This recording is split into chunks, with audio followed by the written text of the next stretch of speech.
Orleans Saints will go to the Carolina Panthers on Thursday, November 17th in Week 11 NFL action.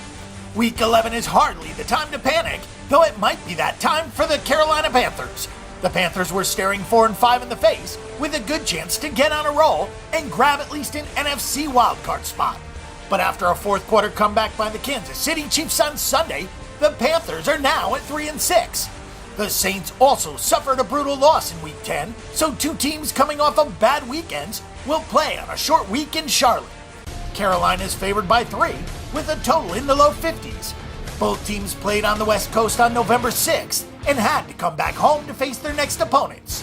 Obviously, the situation is worse for New Orleans with a short weekend travel, but the situation is dire for the Panthers, who are at 3-6. The New Orleans Saints are now 4-5 straight up with their stunning loss to Denver and 5-3-1 against the spread. Odds makers have done well with New Orleans totals, as the Saints are 5-4 to the over. It felt like the Saints were on the verge of gaining some serious momentum. Then an extra point got blocked and returned for 2 points, which is a rule that the NFL just added last season when extra points were moved back. Instead of celebrating a win to move to 5-4, the Saints are 4-5 and have a lot of work to do in the wild card hunt. Drew Brees is having another fine season. He's thrown for 2,992 yards on a 69.9% completion for a 24-7 touchdown interception ratio. There are 3 bona fide options at wideout with Brandon Cooks, Michael Thomas, and Willie Snead.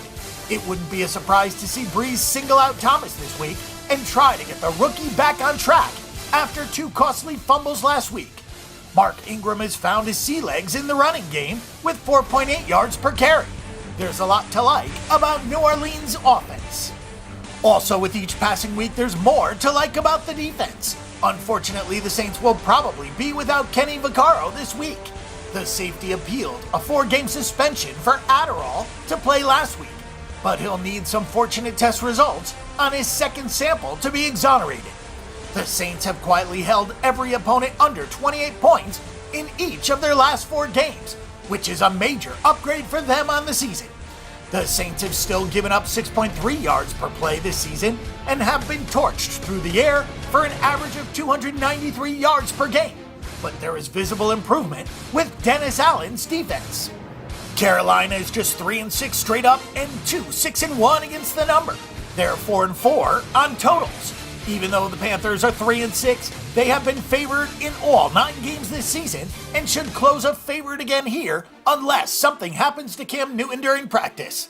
There have been a lot of problems for the Carolina Panthers this season, starting with the reigning MVP Cam Newton, who had a concussion and missed a couple of games, and he hasn't been nearly as productive, even with Kelvin Benjamin back in the mix.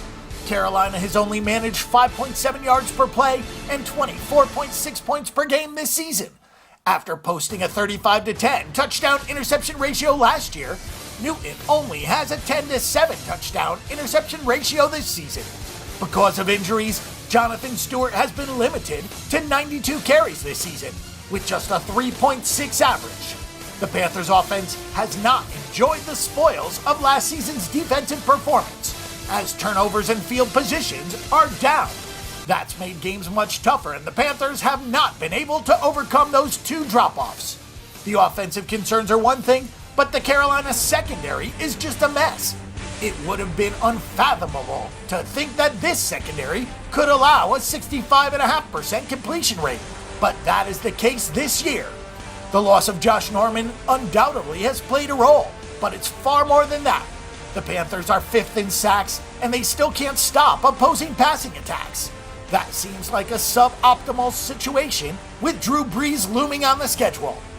With Thomas Davis and Luke Kuechly, it's easy to see why the Panthers are among the league's best in stopping the run.